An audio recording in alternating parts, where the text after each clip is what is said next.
Good morning, everyone. I have a wonderful guest that I've been talking to over I've been talking to them for randomly, they helped book a show with us last year with Leisure Hour in Nashville, and we've been kind of in and out of everyone's lives. We're finally meeting face to face. Oh, welcome, Pat from Save the Cat. Hello. Thanks for having me. Yeah, so I've kind of over the last month or so kind of opened up the concepts of what I've been wanting to interview more than just bands. I want to, talk to record labels. I want to talk to photographers. I also want to talk to booking people. Like this is you are primarily one of, I would say, DIY's like big booking like project people. Like how does it's obviously like you are like the number one go-to person.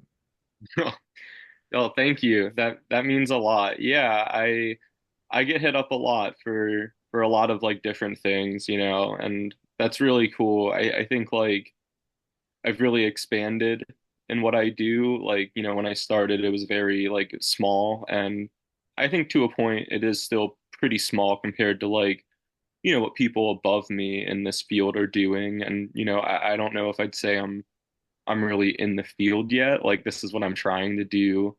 Um, as a career, it is what I want to do, but it certainly doesn't, pay my bills right now or anything.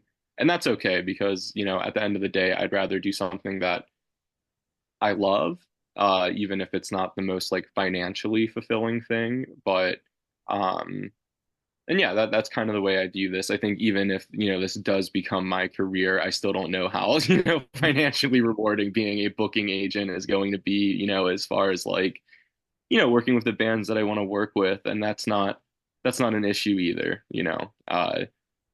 this stuff makes me happy and that's why I do it. I mean, let's talk about kind of like the humble beginnings. You've been, doing this for uh when I looked up on Instagram, the first post is 148 weeks ago. Like I have June 18th, 2022. Like Yeah. that's crazy.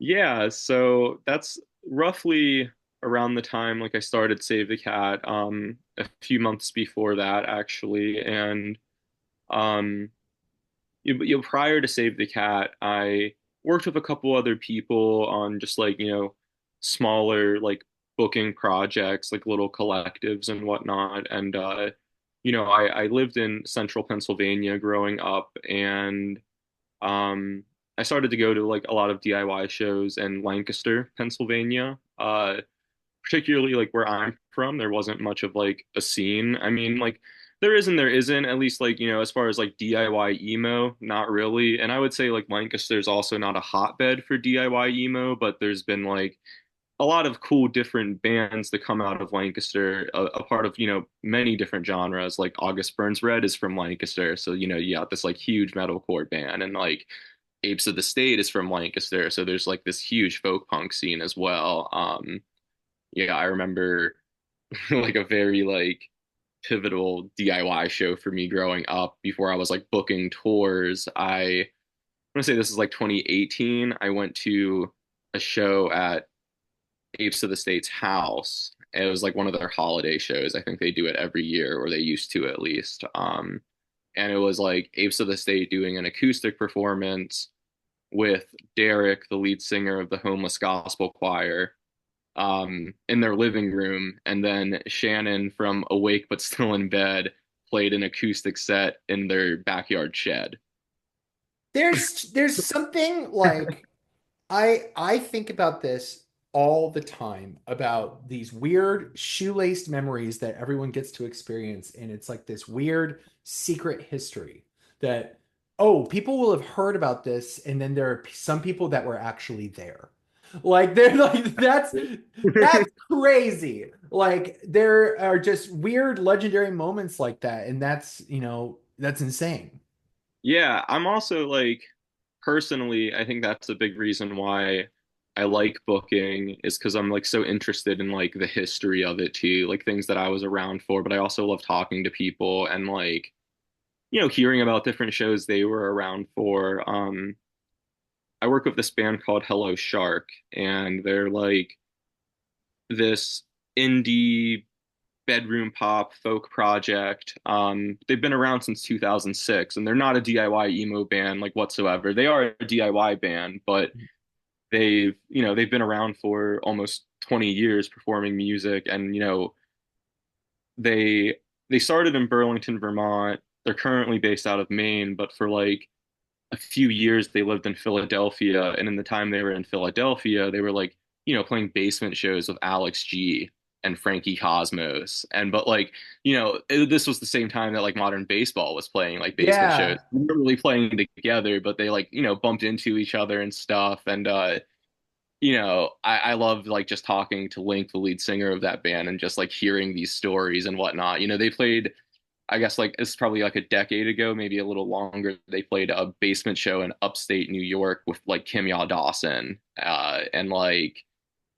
I think Frankie Cosmos or Mitski was like also on that show. It was like a SUNY show, I believe. It was like, yeah, like these bands that are like huge, and but they all started where like we started. And I just think like stuff like that's super fascinating. I wish like, if I wasn't like trying to be like a booking agent, I wish I could make a career out of just being like a DIY historian. Like I think like Yeah. like long running like book of scriptures of all these like legendary shows and whatnot. Like I totally see like you in the robe, where like someone has come up to you in the woods and they're like, Pat from Save the Cat, and you're like, Pat, that's a name I haven't heard in such a long time.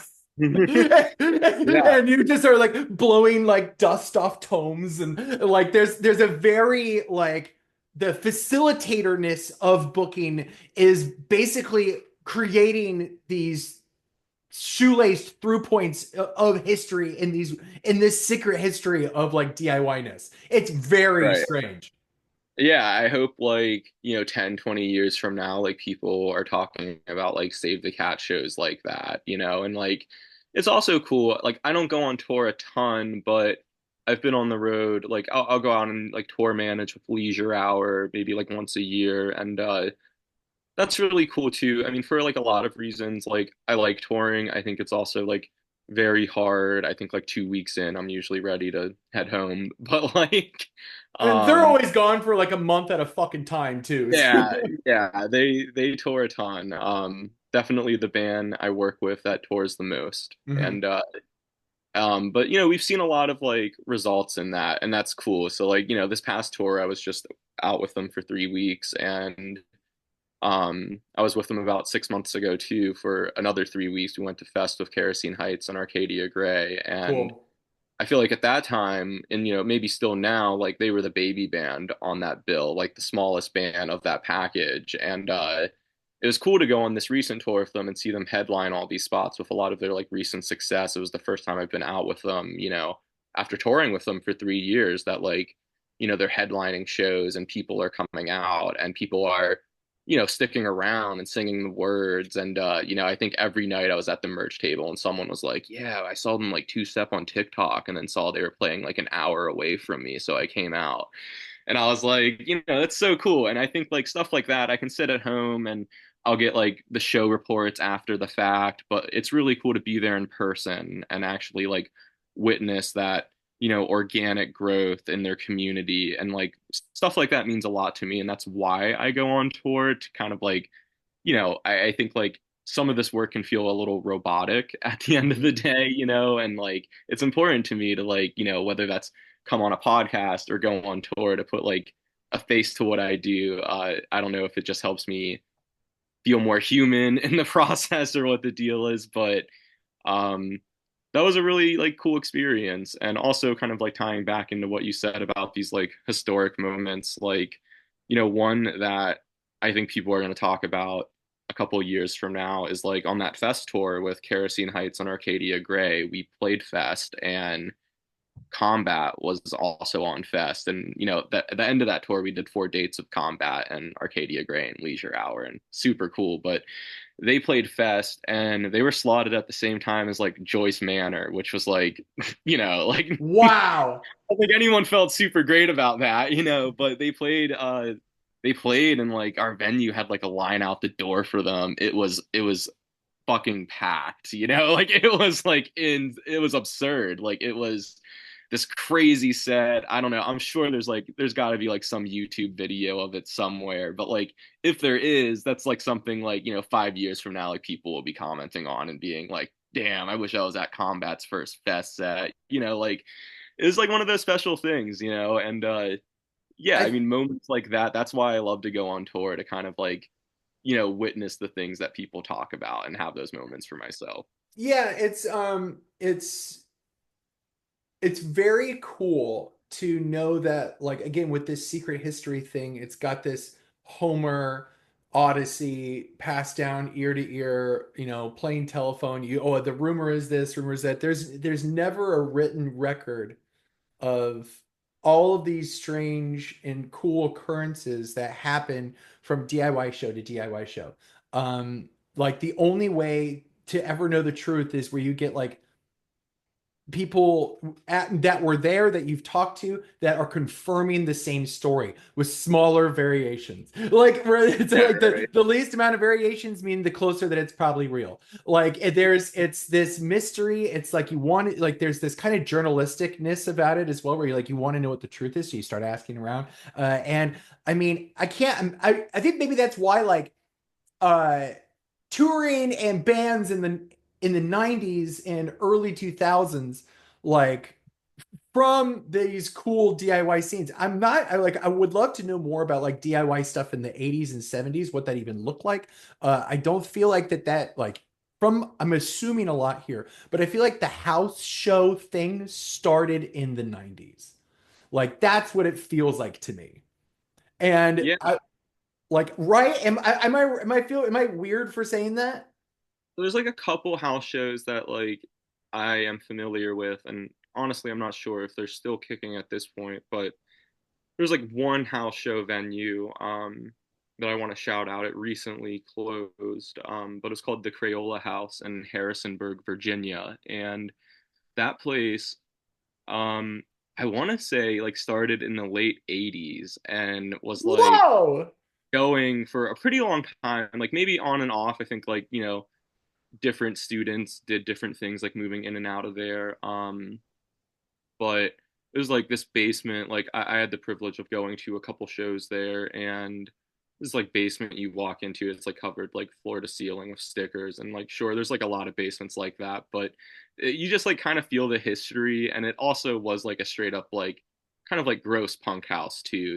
Like it, like it was like you Classic. could tell it's been through a lot of like shows over the years, and yeah, I know like I don't know where the house show scene was particularly like born, and I would imagine it had a lot to do with like different college towns. I feel like, Sure. you know, Southern Illinois, like where, American football started, that whole like I don't want to pronounce them wrong, I might, but like Champaign, Hmm. Urbana Hmm. area, like I know like there's a rich history there. Same with like Carbondale and Bloomington, Illinois of like house shows. Definitely like throughout the late 80s and 90s. I wish I knew more about like the earlier history. I feel like my I probably started at like 2005 and like kind of go from Yeah. there with, like my own wheelhouse of knowledge. Like, I was thinking about, like, how do you make a house show available? And it's all about, like, not to, get nerdy and shit, but it's also about technology as well. Like, before that, you could have done just only acoustic shows, right? Do acoustic shows wherever. And I feel like, in the 50s and 60s, I bet they totally did stuff like that. Oh Where yeah. there's like stories of, like, people traveling and lodging up at places and just doing acoustic stuff from, but that's just like all that stuff was. And then there's, as technology progressed, where things got smaller and cheaper to, get speakers here, get speakers there, play, have a mixing table, have a PA system. Like, I feel like once that crossed over into affordable was like, again, late 80s, where it was like, okay, I want to bring this to like this kind of unsanctionedness of DIY where you could do this house show and start like doing like bringing bands in where they're not at some fucking bar where it's now at this place that is going to be like where it's like taking a pencil through like just a sheet of paper of like the memory of that place and just like leaving us almost a scar with every show. There's this really really cool like, and I think with that why it's so fascinating, like in the 90s and everything, all that stuff was word of mouth.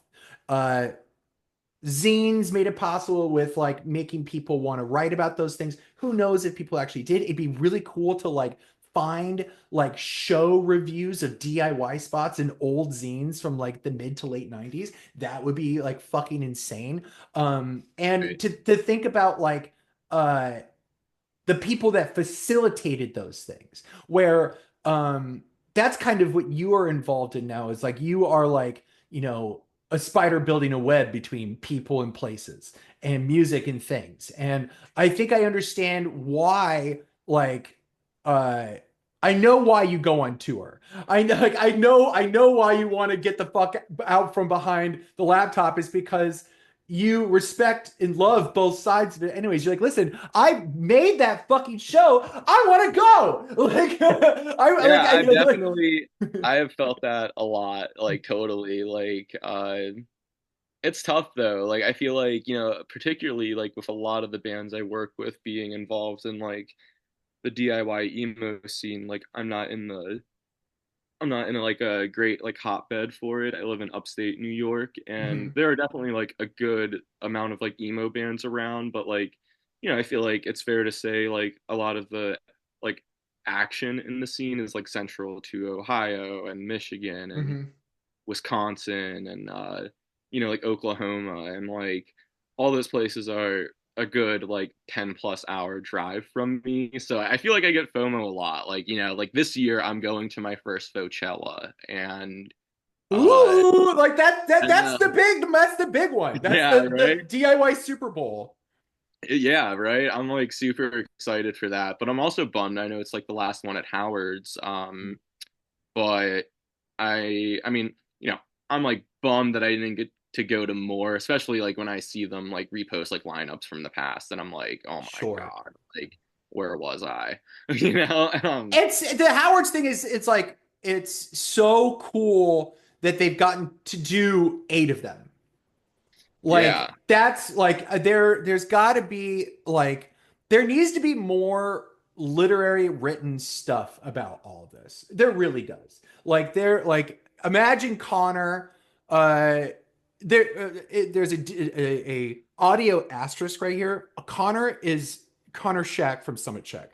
Like shout out Connor. Like Connor true. like I'm just going to say Connor from here on out. Connor should write a fucking book like Yeah, 1,000,000%. And Connor, if you're listening to this right now, write a fucking book. Just the stories I bet you are insane. But like he's been involved with just so much stuff over the last decade and being like having like seeing Howard's go from this Coachella space, like again, Bowling Green, Ohio.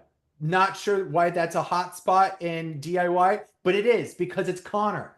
Like mhm. there's this uh moving this kind of this graduation, this ascendancy of Coachella is like what we're all about to experience. There, that is the crazy thing. It's because we have Yeah, no idea where it's going to be next year, and that's yeah, going to be like announced, and it's going to be this thing where it's like moved, like going from gas to a solid, going from liquid to it's a alchemical medium change. Like yeah. it's I very think it's cool. really exciting though too. Like I think it's a good, testament of where our scene is and how much it's grown. Where like, I mean, what this like Coachella sold out in like how I don't even remember. I want to say like 2 days, but it may have been less. Like I think the weekend passes were done. If I remember correctly, they sold weekend passes. It was done within 24 hours. And then the yeah, day passes were done in a series of hours.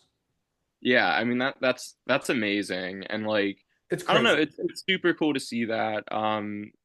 Yeah, I mean, I also felt that way, like I was at Margaritaville recently in Tulsa, and that was that was like amazing as well, like such a great festival. But in particular, seeing bands like Enswell and Emway, Kerosene Heights, the Casper Fight Scene, Tiny Voices, Red Sun, like the crowds that those bands had were just insane. Like, the energy was huge. You could just like be in that room and feel like, wow, the scene is like, I don't know, like growing right now. It's in like a very like powerful place. And it like, seeing that, it made sense to me why like something like Coachella also is like, moving out of Howard's next year probably to a bigger spot. And especially with how like ticket sales went this year, it's almost like it's called for. And I don't know, I think that's really exciting. I think that's like a really great sign of just like the scene in general and the direction it's going.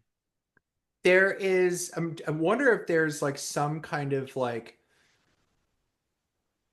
some I can't think of like the name. It's like a mathematical term when the opposite happens to something. Like it's a sorry, that's what it is. It's a reciprocalness of when things get bad, um, politically in America, or things get bad in like in an economic way. I think DIY thrives in a weird way. I wonder if there is some way to look at that because at least that's what it feels like. I feel like the last 30 months, it's been kind of this very ridiculous gas on the fire of DIY-ness where things are starting to blow up. And Oh yeah. I think it's because like all of these things occur at those low spaces of DIY houses. I dare I say shitty bars, like and all these things that are people are swarming these places because one, you can afford these things. Like if you look at the ticket prices of like even medium to large scale bands and artists, it's completely unaffordable. It's this scene is like swallowing up people because it is affordable and it's still in some cases the I think people just want more raw stuff anyways, and Yeah. that's where you can find it is here. Yeah, the raw stuff too. And like I think like for a lot of the bands in our scene, like the music's just there. Like the music's really good, Like I think like for me, like I listen to tons of big bands, but also like I don't have to. Like I can get my dose of like really any genre I want listening to smaller artists because there's so many amazing small artists and like yeah, they are much more affordable to see and probably at the end of the day like more fun. Like I think the last like big show I was at, and like it was a part of this leisure hour tour I was on. We were at Treefort Music Festival, and I saw Remy Wolf play, and that was like, Awesome. yeah, that was like one of the coolest shows I've ever been to. It was probably like the biggest show I've ever been to as well. Like it's like really cool. I mean, like also like shout out Treefort. Like Treefort's this independent music festival in Boise, Idaho. I think like Remy Wolf was like a huge get. Like in my head, I'm just imagining like, damn, yeah, like everyone in like this like 6 hour radius that fucks with Remy Wolf was like flocking to Boise. I think I read like a review of the festival and like the festival brought in like 17,000 people into the city this year, which is like Whoa. super cool. Yeah, and like being at this Remy Wolf show, I mean I was like surrounded by like thousands of people and it was awesome. Like I personally like I've never been to like a big like like Coachella, Bonnaroo, Yeah. Lollapalooza type festival, and that just that moment, like that set felt so close to it. It was so fun, so many people, like just that like classic kind of like festival energy you imagine. Yeah. And it was cool. I mean, there were a lot of other sets that weekend too that were like packed and whatever, but like that was like outdoor, this like huge park, and like yeah, it was pretty insane. I felt very privileged, like being able to witness that. There's something about like there's these different tiers of things. Like what's there's a small band called Taking Back Sunday, just a little band. I think about Taking Back Sunday a lot when it comes to like their journey from like being a small band into like this thing that they are right now. And I feel like um when you get to those spaces of like playing arenas and playing festivals, and I think that the longer that you don't play like, you know, some bar or something like that, closer to a DIY space, you won't be grounded and your music won't, people aren't going to like look at you the way that, you know, old fans should look at you. Like I've been telling, like, Take It Back Sunday, historically in the last few years have been like, oh, kind of god awful live. Great musicians, like just I've seen them a couple of times in like their arena phase, and I just, it's such a fucking bummer because it's this weird production thing. It's like the difference between like a DIY record and a AAA record. It's just a little too polished. It's just not, doesn't make any fucking sense. There's a production involved in staff and this stupid thing. Like I I think they're, again, going back to reciprocal, like the sine wave needs to come back down for people that go and explode on these scenes and are on festivals and reasons and stuff. They need to get back to the roots and go to like these bars and Yeah. stuff. Like, I think like we're seeing that in a lot of ways though too. Like, I'm friends with like a lot of like, booking agents that are, making a career out of this or, maybe like just connected to them in other ways. And I get to hear a lot of like interesting things. And this isn't something I heard, which is something I picked up on. But like, you're in Nashville, right? yeah.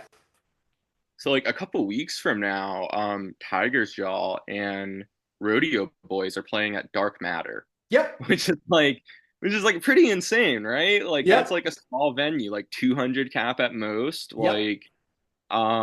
And like I'm not gonna hate on any particular scene.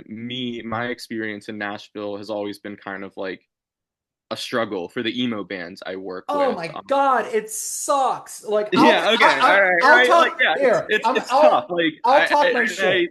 I'll talk I my think shit. like, yeah, go for it, go for it. Nashville has too much fucking shit going on.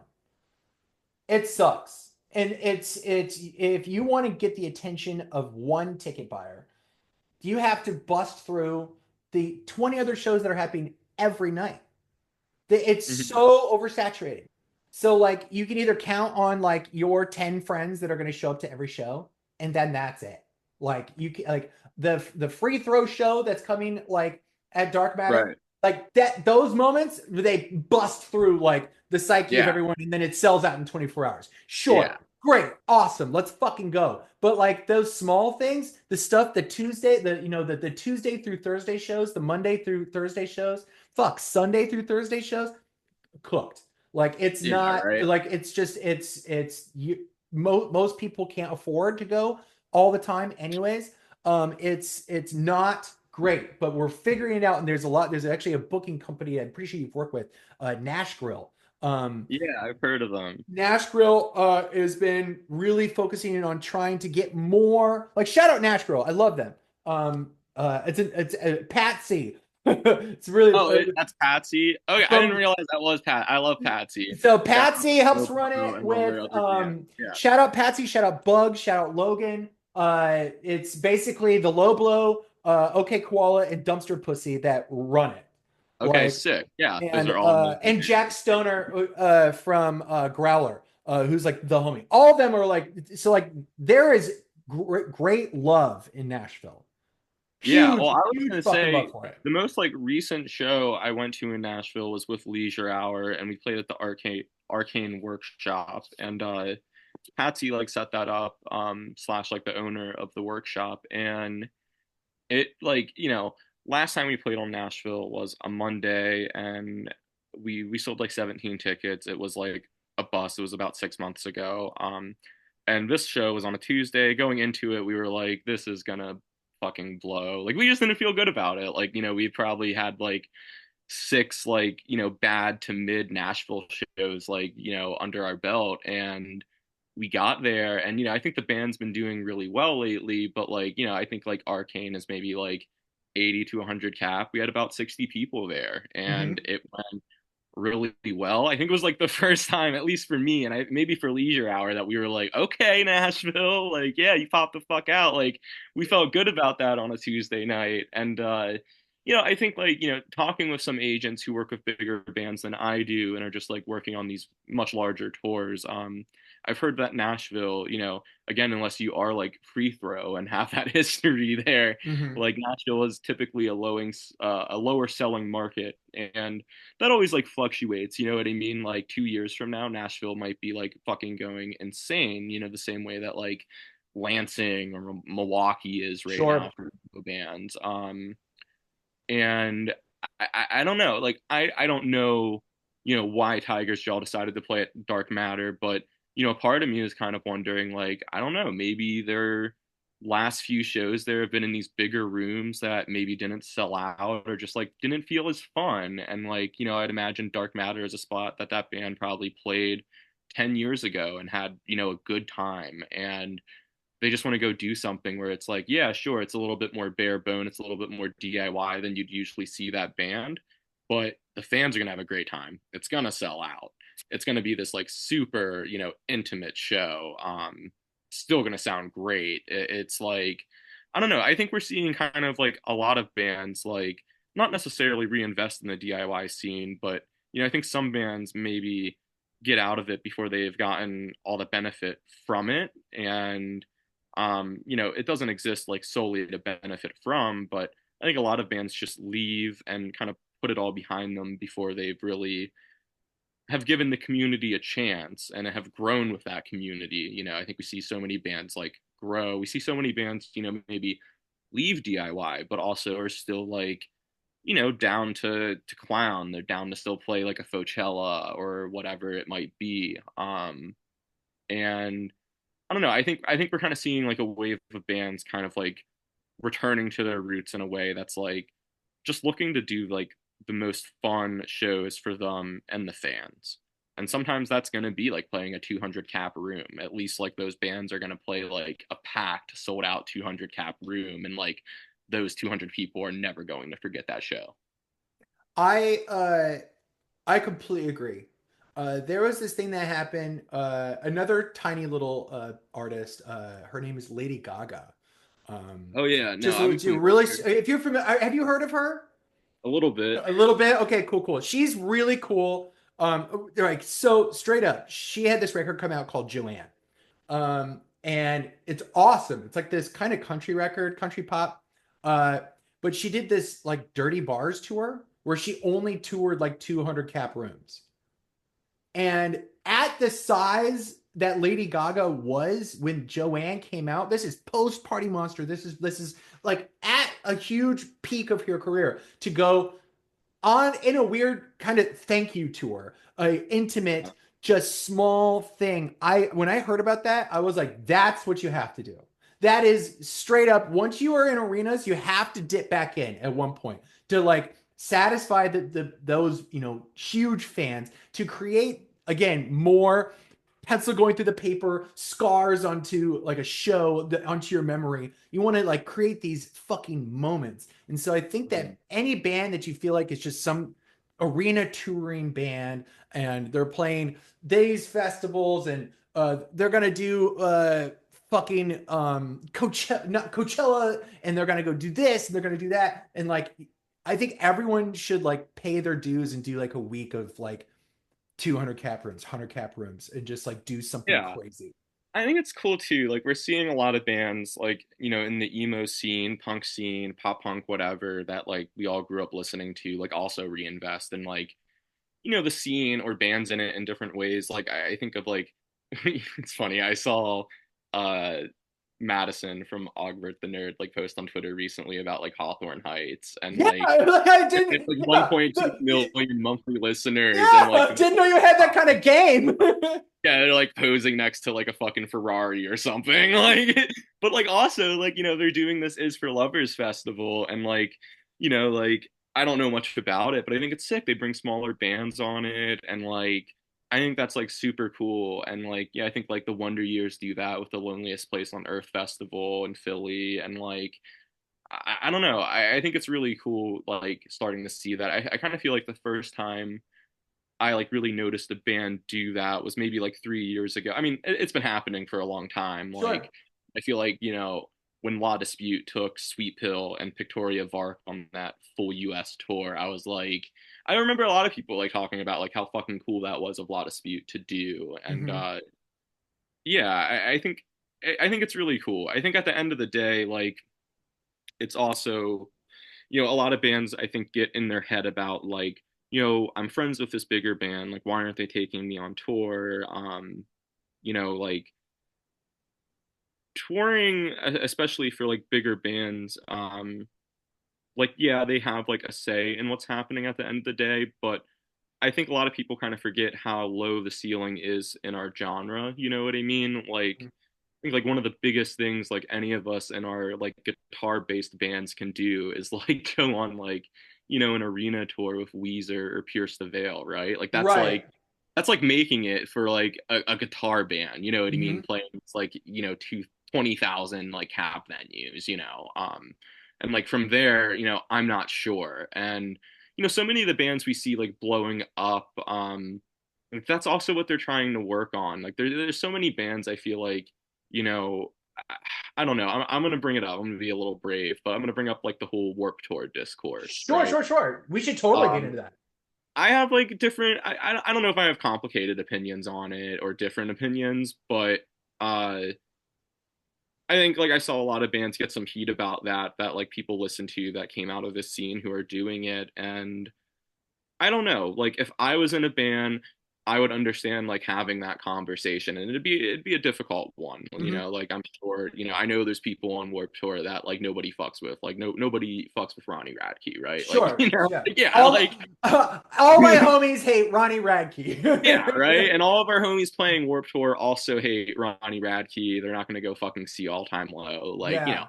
but like a lot of these bands, like, I don't know the cap of these like parking lot amphitheater venues they're playing, but like Sure. that's like the biggest show that they've ever been offered for a lot of these bands. You know what I mean? And like I don't know what the money's like. I think like even if they were just doing it for money, like a lot of these bands are trying to figure out how to make a living. And I feel like, the ceiling in this is low. If you don't take an opportunity like that, when does it come back around? And does that opportunity lead to the next big opportunity? I think there's like a lot to be said. I think in like so many different careers, once money starts picking up and just becomes like, more of like a living, once a band becomes more of a job and a career, like, you know, there are going to be like inherently evil people that like are going to try to get involved or are going to just be running in those circles because greed exists. I think the best thing those bands can do is just to like be their best band, and like not fuck with those people, obviously, not work with them. I don't Hmm. think like playing the same festival at 2 p.m. is the same thing, as like supporting Falling in Reverse on a tour. You know what I mean? Like Sure, I think sure. I think for there's me personally, and I understand why people have like strong opinions about it too, because like I said, if I was in a band, I don't know how I'd feel. You know what I mean? It'd be a tough conversation. I get all of that, but I also think at the end of the day, a lot of people forget like so many of our favorite bands that we view as these like big bands, these rock stars, like are still trying to figure it out, are still just trying to make it to the next step so they can pay their bills as well. yeah, And I don't know. I think it's like so I think it's about it's a tiered experience where like there I think that a lot of people took the Warp Tour thing very fucking binary. I think there was a spectrum of answers that are appropriate and inappropriate. Like I think okay, who Sarah's Your Place said yes. They did it. It kind of felt like that was part of their trajectory. That was it. They kind of just felt like that's what their next thing was. I don't think I ever saw anything about Saturday's at Your Place being shit on for saying yes to that.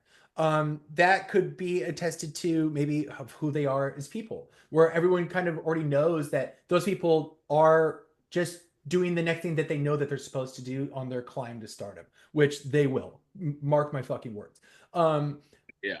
it's a the people that were talked shit on for saying yes and then it divulging into saying oh, no one should do Warped Tour because of XYZ. It was first of all, it was an interesting discourse. There's been a lot of dumb discourses that are just so boring.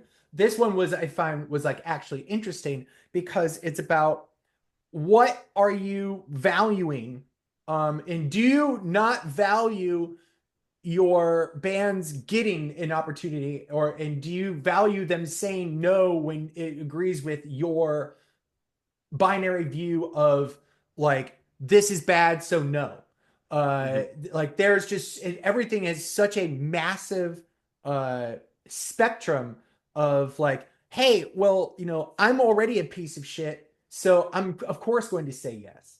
And so people Yeah. would be like, well, duh, they're pieces of shit, of course they said yes. Like then Yeah. there's people that are again sweethearts that said yes because that's, there are people that are uh that didn't need, like, okay, like I'm not sure who the example would be, but like a band that didn't need to say yes and then said yes could have been looked down on because they said yes. Like Hmm. they didn't need to, but they said yes because it's just another good money show.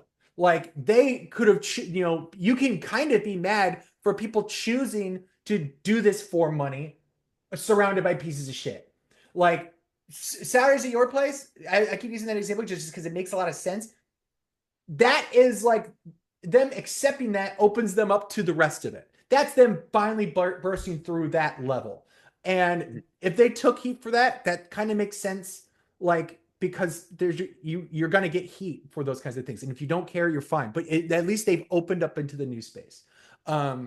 If you're already in that space and you said yes to it, I think that you could have been taken, like, you might have to take it on the chin. But again, it's also understanding that like that discourse is over.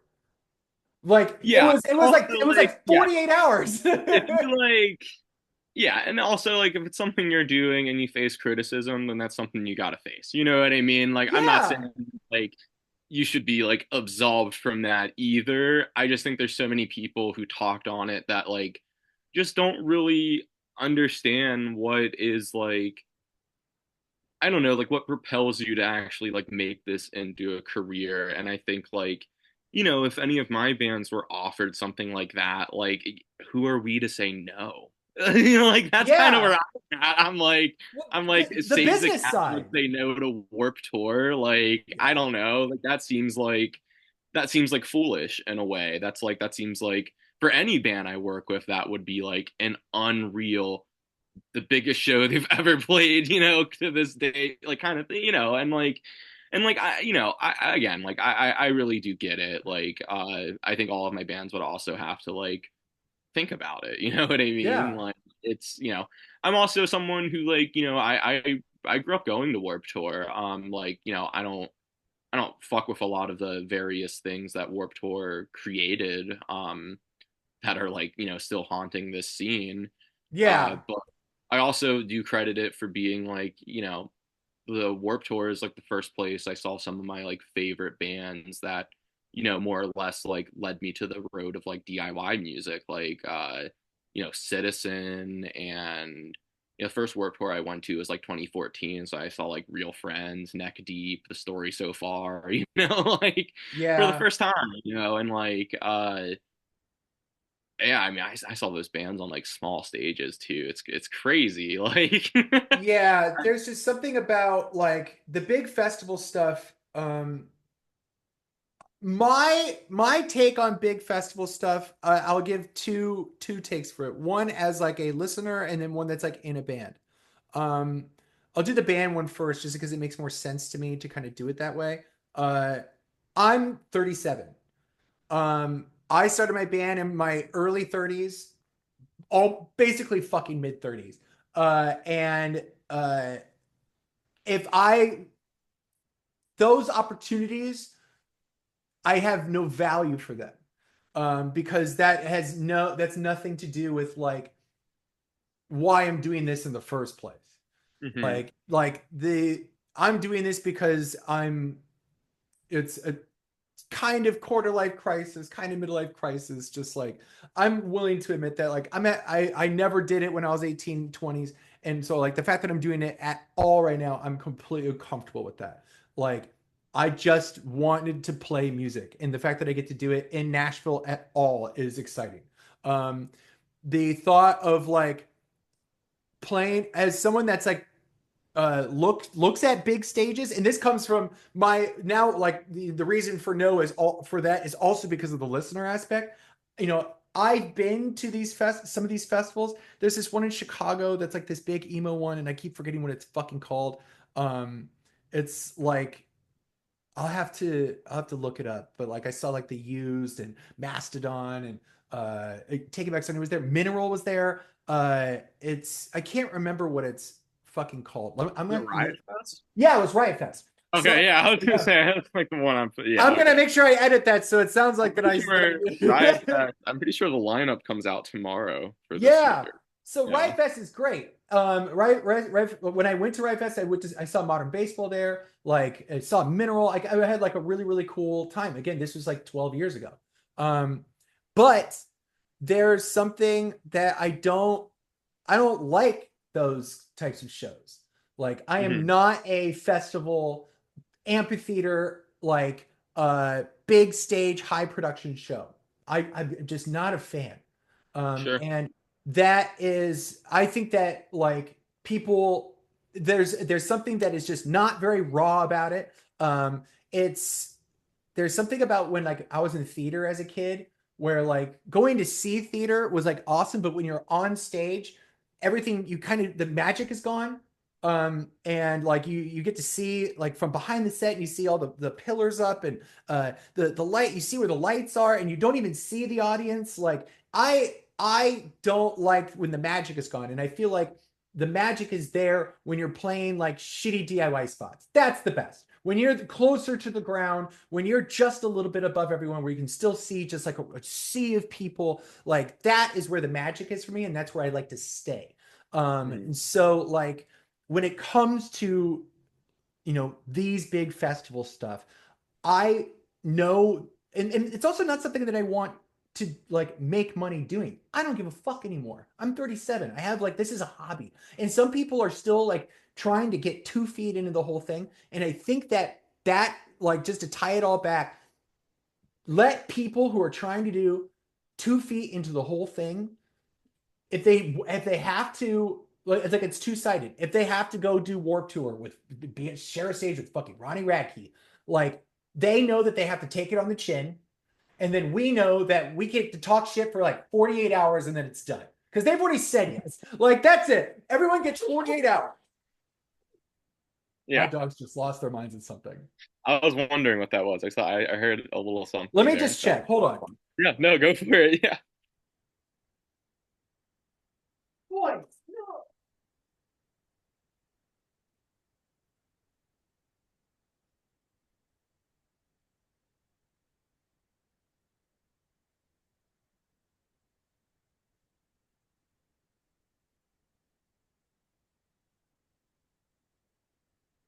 Oh my God. I am so sorry about that. Ugh. They just I have a window right here and there's no one out front and I was just like, what the fuck are they barking at? All good. All right, cool. Okay, so um yes, 48 hours. You get 48 hours to talk shit. Like, and I think that's just kind of what happened in the discourse anyways. Everyone kind of knows that like when these discourses happen anyways, like the window is open. Yeah. The please laugh sign, like when you're watching like a sitcom, like Right. that gets turned on for 48 hours where you get to talk Yeah. shit. Like And I think that's like it. most fans probably like expected that too. It's definitely not like I feel like that's not a light decision for a lot of Mhm. bands, especially coming out of our scene.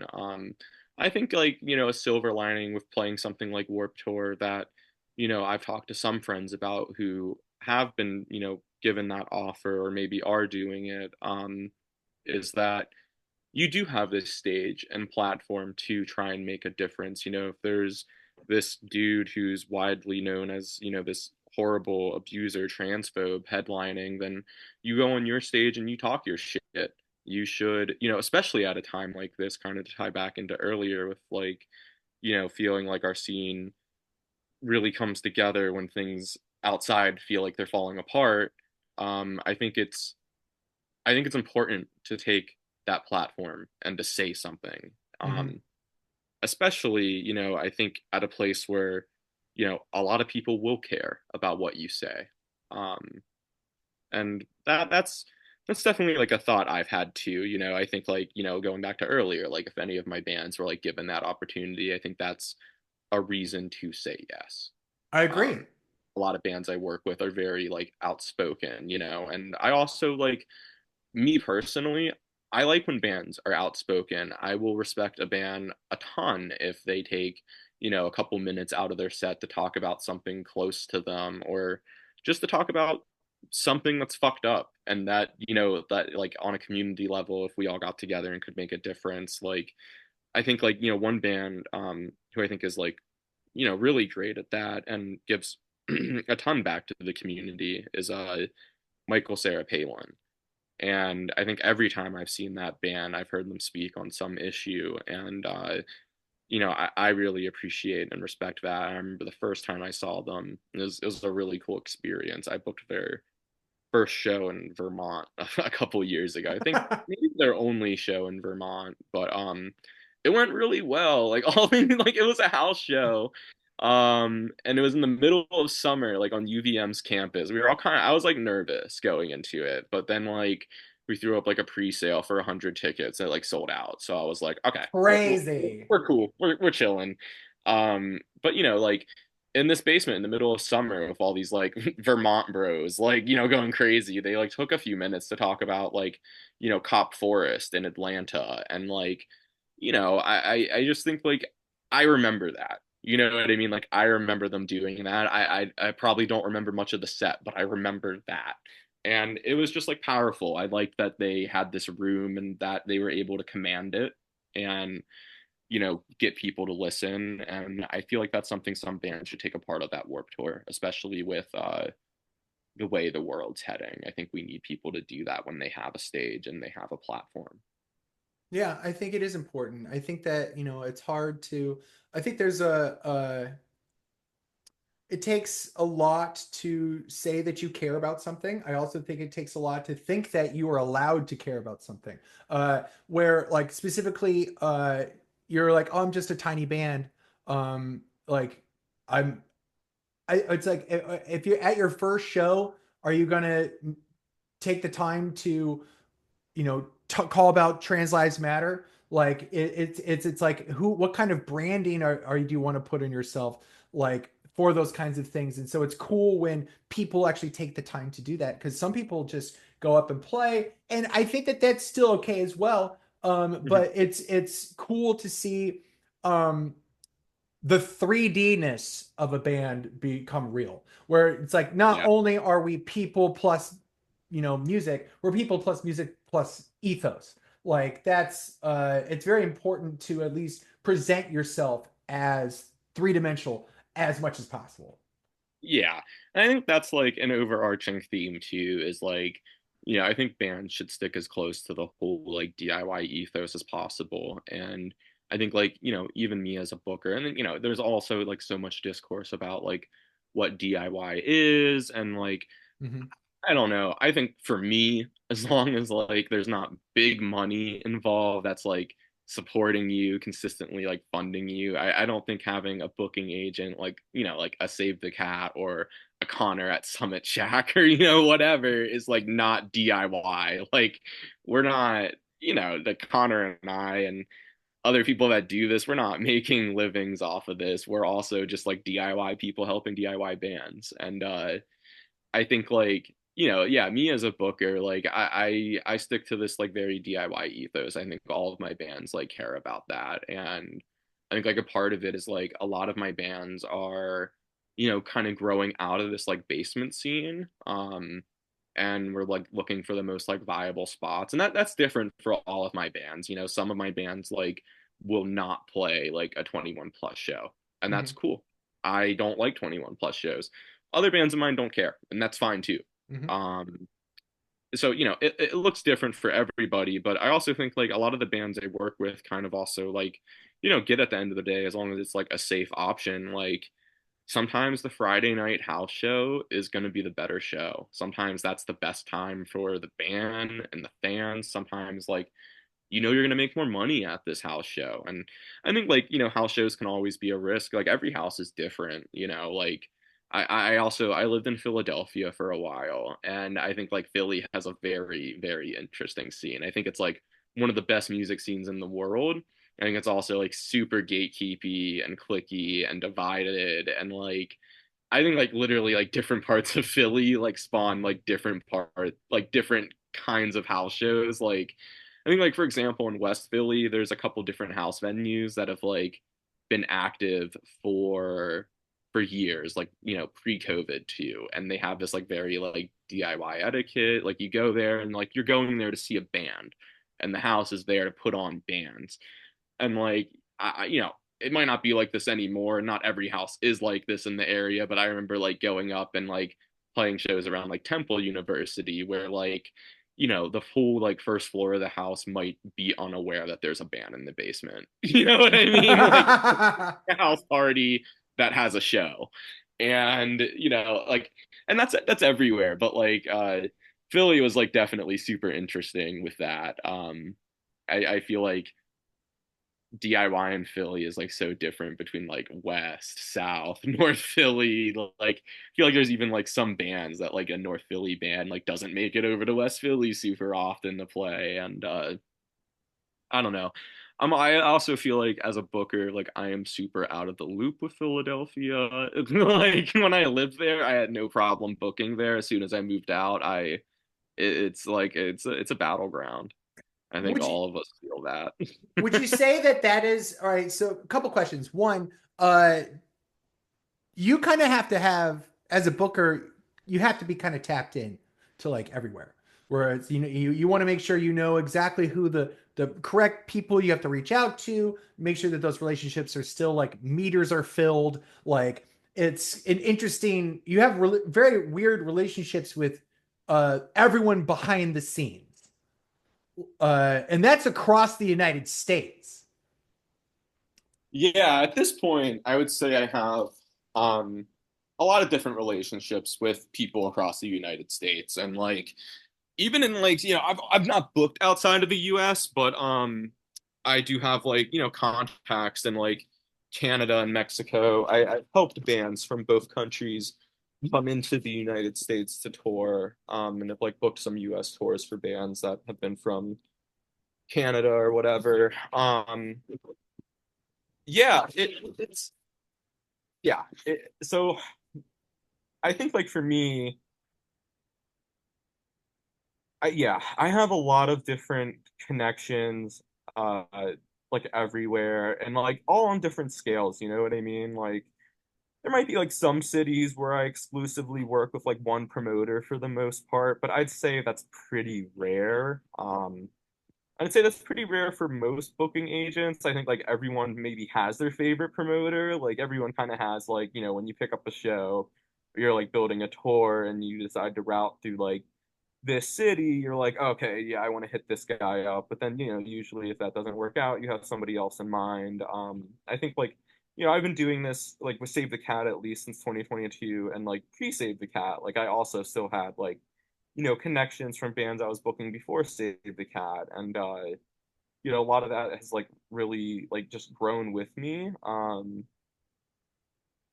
Yeah, it's cool. I also think like a cool part of it is the whole like DIY scene that we talk about and that like you and I are involved in. I mean, it's like it's so small, right? Like Yeah, sure.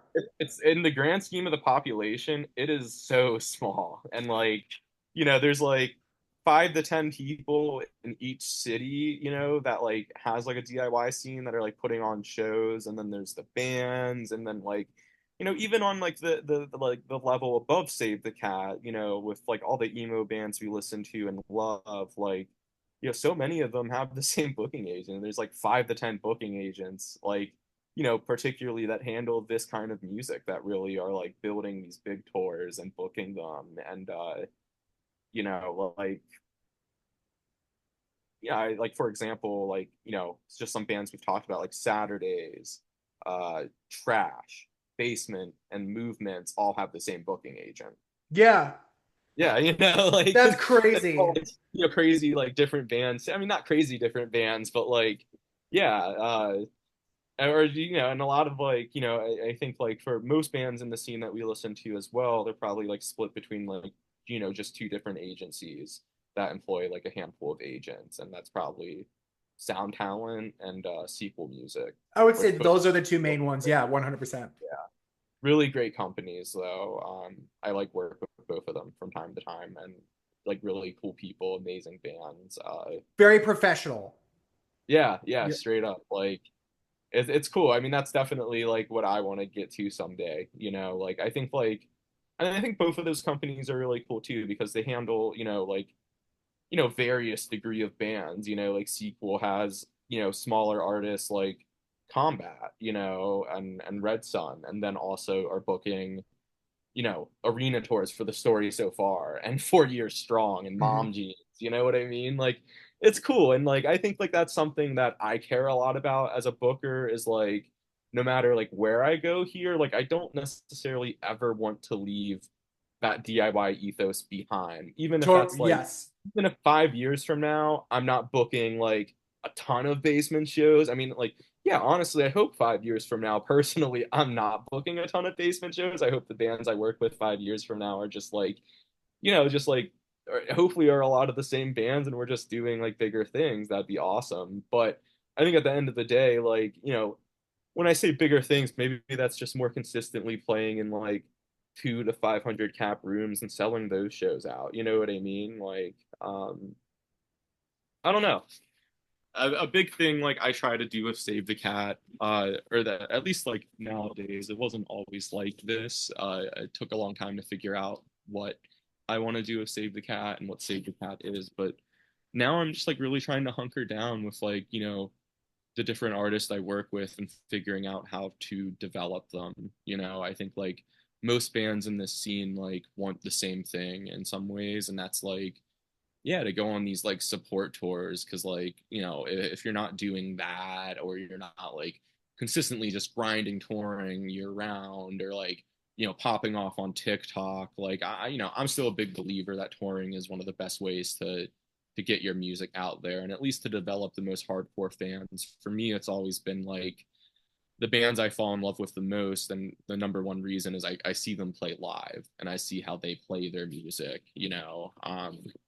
Some of my favorite bands, I've seen that I like had never seen before. Like I left less of a fan if I went and saw them, and I just didn't feel like they gave a fuck about their music when they played it. Yeah, You know, no, no one fucking likes that.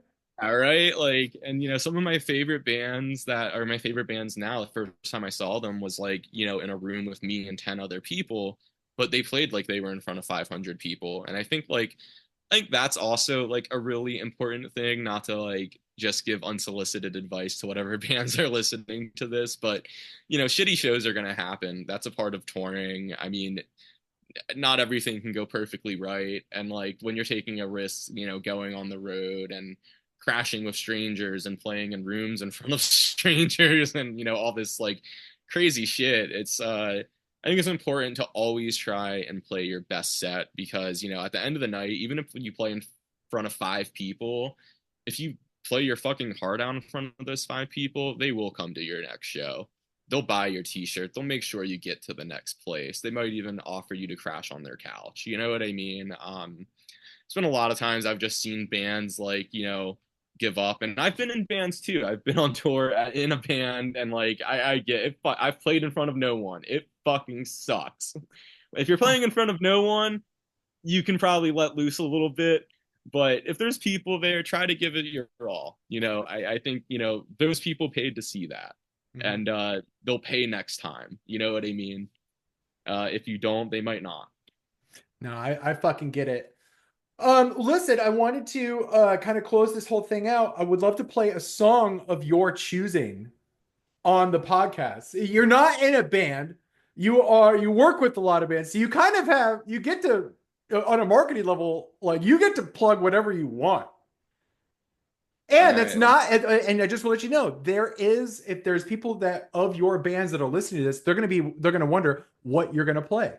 Like, because you have too many to pull from right now. So it's either you could decide, like, pull something from bands that you are actually working with, or you don't pull it from any of them. There's no pressure at all on your end. yeah, no pressure. Um, let's see.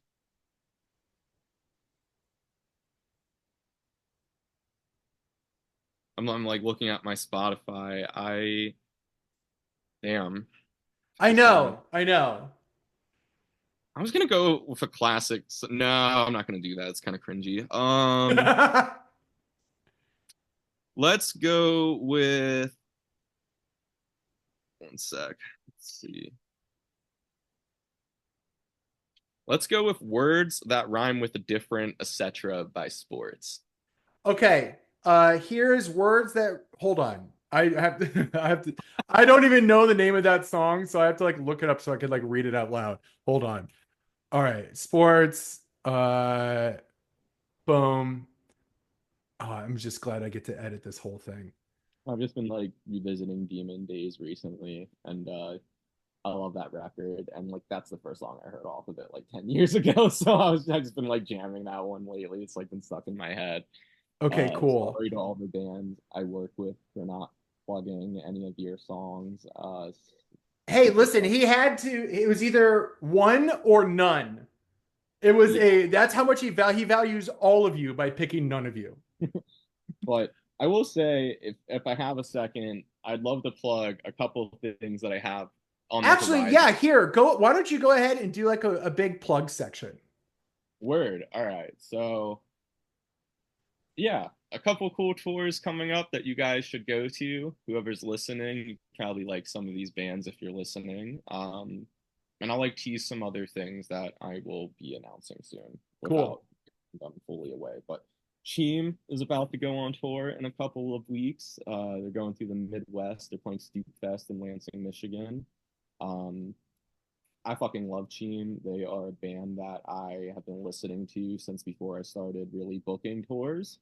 And it was super cool when they hit me up at the beginning of this year because I think Cheem is like one of the most unique bands in our scene and really in any scene. I don't know. Nobody does it like Cheem. They're fucking incredible. Also coming up, I just announced this. Super stoked for this. I am working with Keep for Cheap, and we just announced a tour with another Michael this summer. So definitely, if you're going to Coachella, see Keep for Cheap, and then they're coming back the East Coast and heading back out the Midwest with another Michael. Definitely more like an alt country indie rock kind of tour, but really amazing bands. Leisure Hour and Cinema Stare are touring again this June. The BBL tour, as we call it. Yeah, if you haven't seen those bands together, you should. They are both amazing. They are best friends. Reagan from Leisure Hour has a Cinema Stare tattoo on their leg. Shut up. That's They so just put sick. on a great show together. They're the best to see. And then yeah, yesterday I announced a Moose Creek Park tour that I'm really The Hell stoked on. Yeah tour. That's right. Hell yeah tour, Moose Creek. Most dates with the Casper fight scene, then some dates with Dear Marianne and Equipment. Um, and then yeah, next month Equipment and Arcadia Gray are doing a weekend together. Chicago sold out, but they're going to be in Minneapolis at the Underground Music Cafe, Milwaukee at Cactus Club, and then Ferndale, Michigan at the Orchid Theater. Somebody pointed this out to me. This is like a good thing to end on. I feel like someone pointed this out to me about the Ferndale show at Orchid. I believe it starts at 8 p.m. Before that, there is the Detroit twerk off of 2025 is happening at Orchid. That might run into doors a little bit. So if you go to Orchid and you see a lot of people twerking before the Equipment Arcadia Gray show, don't be alarmed. still happening. There's just the Detroit twerk off is happening before that at the same venue. Yeah, like Incredible. somebody like DM'd me on Insta. I didn't even see it for a few days. It was like in my request, and somebody like DM'd me and was like, "Hey, this is like this same night. Is this like still happening?" And I was like, "LMAO, that's so sick." Yeah, it's I didn't perfect. even like. Yeah, what the 1-2 punch of like of a twerk competition plus equipment. Like this is perfect. Yeah, I'm pretty stoked on that. I wish I was gonna be on that tour. But yeah, I have a lot of cool things coming up. Also, I have a showcase happening at Pugfest this summer. So I'm gonna have Incredible. Old Soul, Moose Creek Park, Final Boss Fight, Pomfret, and Snow Ellet do a showcase on Sunday, June 29th. I do not know the venue yet. I will soon. It's gonna Everyone be will soon. downtown Ferndale. It'll be within, a block or two from Orchid. But yeah, dude, thank you so much for having me on the podcast. This is really cool, and I I love nerding out about booking and just Yeah, like the history this is of live cool. shows. Yeah, Like I really appreciate it. yeah, this is you're very fucking knowledgeable at this, and I just want people to geek out with about this whole thing on this podcast. So thank you so much for fucking coming. Yeah, you should in the future also like hit up some of those agents from Sequel and Sound Talent just because I think it'd be really cool to like I would want to hear them talk about what Yeah. and like where they started. I think a lot of those guys are, like 5 to 10 years removed, but we're doing like the same thing that I'm doing now. And I think it'd be cool for like a lot of bands that listen to this podcast to also hear about like how their favorite bands did make it and how they're doing the tours that they're doing now. Yeah, hell yeah. I will do that. I'll probably do some kind of, reach out to a bunch of group, I'll find an email for them, be like, you need to get the fuck on the pod ASAP. Guys Yeah. from Save Well, told me from hey, I Save. can also spread the word. Hell So, yeah. All right, well, hey, listen, well, you thank have you. like the coolest rest of your day. This will be out in the next couple of weeks, and just thanks, dog. We'll talk to you soon. Awesome. Thank you so much. Have a good night. See you, Bog. Take care.